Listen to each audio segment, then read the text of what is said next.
A Polícia Civil do DF se destacou pela agilidade com que solucionou o caso da chacina contra a família da cabeleireira Elisamar, o caso Marcos, né? Porque ele foi o pivô de toda essa história.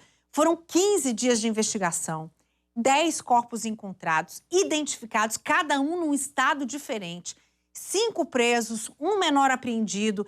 A gente vai acompanhar agora uma reportagem especial da Jéssica Nascimento. Parabéns, Jéssica, por esse material. E ela foi acompanhar de perto como é feito o trabalho de perícia e de identificação. São de grande importância, são fundamentais para a elucidação dos casos. Olha como trabalham os peritos.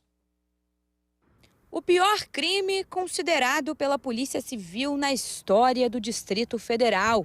Em 62 anos, a capital do país nunca tinha abrigado uma chacina como essa. 10 pessoas da mesma família mortas. O trabalho da perícia na identificação dos corpos, que já estavam em um avançado estado de decomposição, foi crucial para elucidar o crime. 3 polícias se juntaram nos trabalhos. A de Goiás, que identificou os corpos de Elisamar e dos 3 filhos pequenos, que foram encontrados carbonizados dentro de um veículo na região de Cristalina.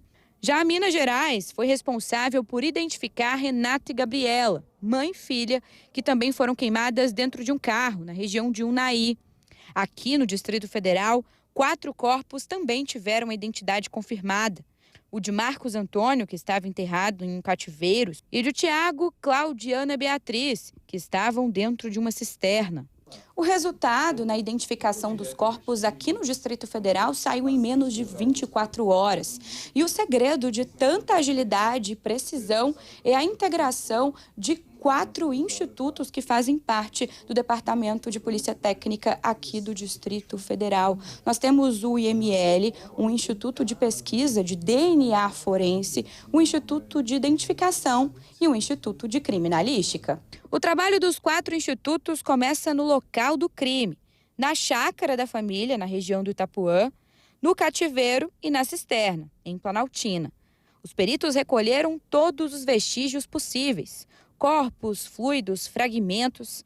Depois, tudo é levado para o Instituto Médico Legal. O Christopher é chefe da seção de Antropologia Forense da Polícia Civil. Por aqui, os profissionais são capazes de saber quem morreu primeiro e as circunstâncias do óbito. Em 2 dias, os médicos legistas responderam a todas as questões referentes aos assassinatos das 4 vítimas da chacina. A primeira coisa que nós fazemos quando chega aqui um cadáver é identificar o perfil biológico da pessoa. Então, com base, por exemplo, nos ossos longos, a gente consegue ter uma estimativa da estatura dessa pessoa, do sexo da pessoa. Se tivermos uma estrutura um pouco mais nobre, como um crânio, por exemplo, a gente consegue ter ideia do sexo com uma relativa segurança, a pelve da mesma forma. E esse conjunto de informações nos dá o perfil biológico. Qual a importância desse perfil biológico?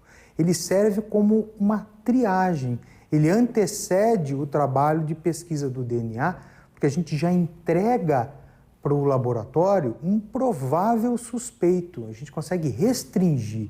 A gente diz assim, olha, é uma pessoa feminina, adulto jovem, né, aproximadamente tantos centímetros de altura. Então isso facilita bastante o nosso trabalho. Os ossos estão desmontados, desfigurados, com perda das características anatômicas. E o material que poderia ser coletado para pesquisa de DNA também está bem degradado. Eu não diria que é impossível, mas é um desafio. Por isso que nesses casos a gente pode lançar mão de outras técnicas, né? Muitas vezes a gente consegue identificar uma pessoa carbonizada por meio de um implante dentário, por meio de uma prótese de fêmur, por meio de uma placa e parafuso. Às vezes há o número de série dessas órteses, próteses colocadas nas pessoas e essa informação consta do prontuário médico. Como todos os corpos estavam em um avançado estado de decomposição, o Instituto de Pesquisa de DNA Forense foi crucial para elucidar esse caso. Tudo aconteceu aqui praticamente nesse laboratório central de vestígios. E justamente uma das maiores dificuldades foi na identificação do corpo de Marcos Antônio. O Samuel é médico legista e diretor do Instituto de Pesquisa de DNA Forense e trabalha na área há mais de 20 anos. Atuou na tragédia de Brumadinho, no acidente aéreo da Gol e agora na chacina, um dos casos mais emblemáticos da sua carreira. Nós conseguimos coletar amostras que eram viáveis para exames de DNA. E por meio de tecnologia desenvolvida aqui no DF, conseguimos realizar exames de DNA com essas amostras em avançado estado de decomposição e em menos de 24 horas tínhamos já o perfil genético. Era importante saber se todas essas partes pertenciam a uma mesma pessoa, porque até então Tiago, filho do Marcos, também estava desaparecido.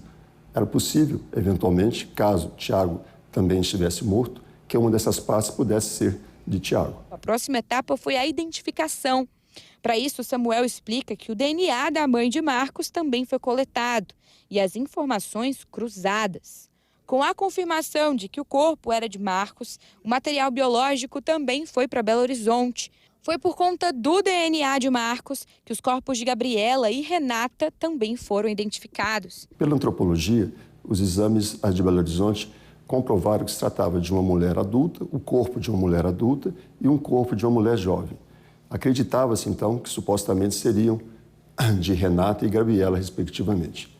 Então, mas era preciso, do ponto de vista da genética forense, ter um padrão comparativo de alguém que fosse previamente identificado por DNA e que tivesse um vínculo biológico, um vínculo genético de parentesco. Então, o perfil genético do Marcos que nós obtivemos aqui foi fundamental para que comparasse com o perfil genético tanto do corpo de uma mulher jovem, que estava carbonizado, aguardando exames em Belo Horizonte, como do corpo de uma mulher adulta.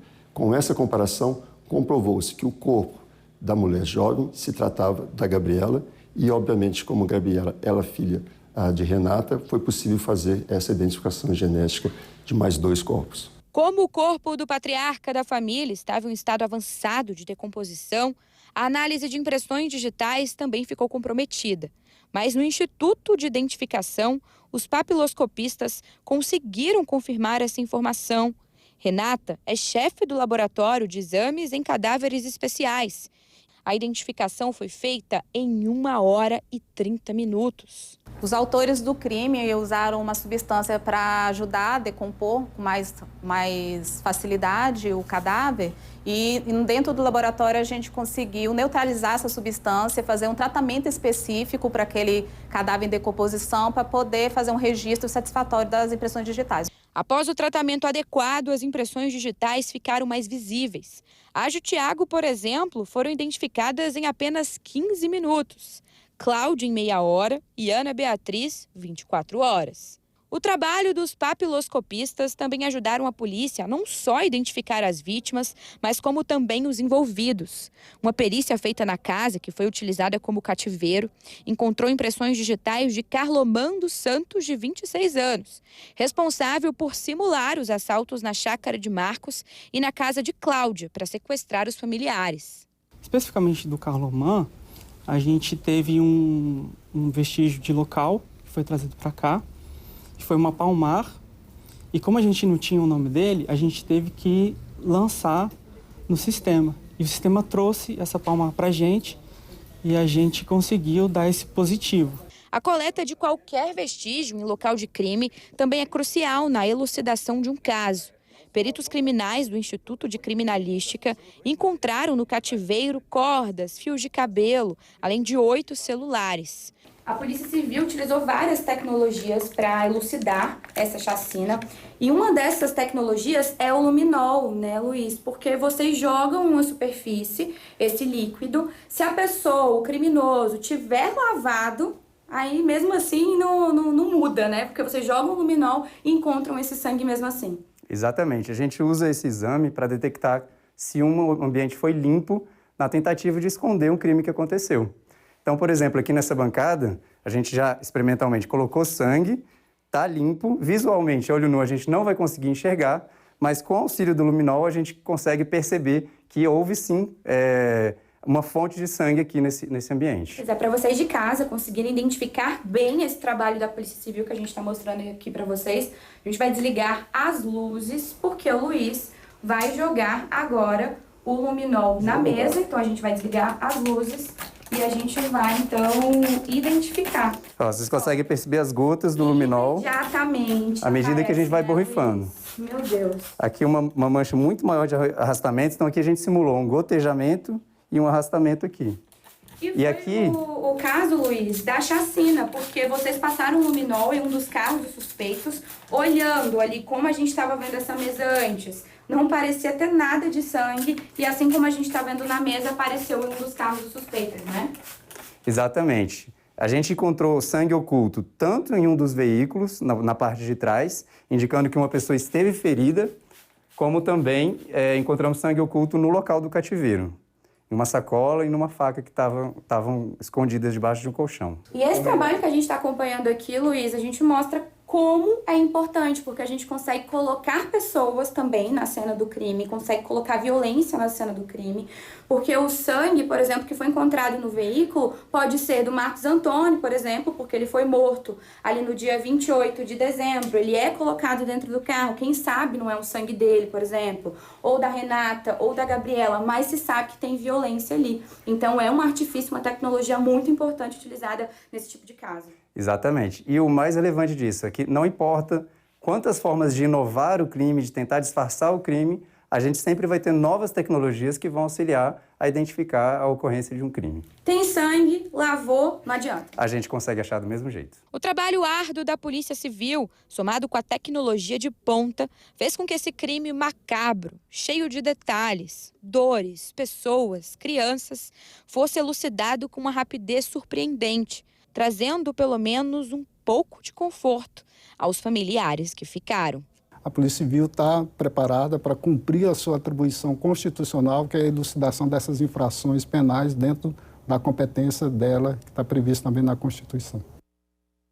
E o mais importante é a gente ver esse trabalho feito em equipe, né? De tantos agentes de segurança, peritos e de estados diferentes também.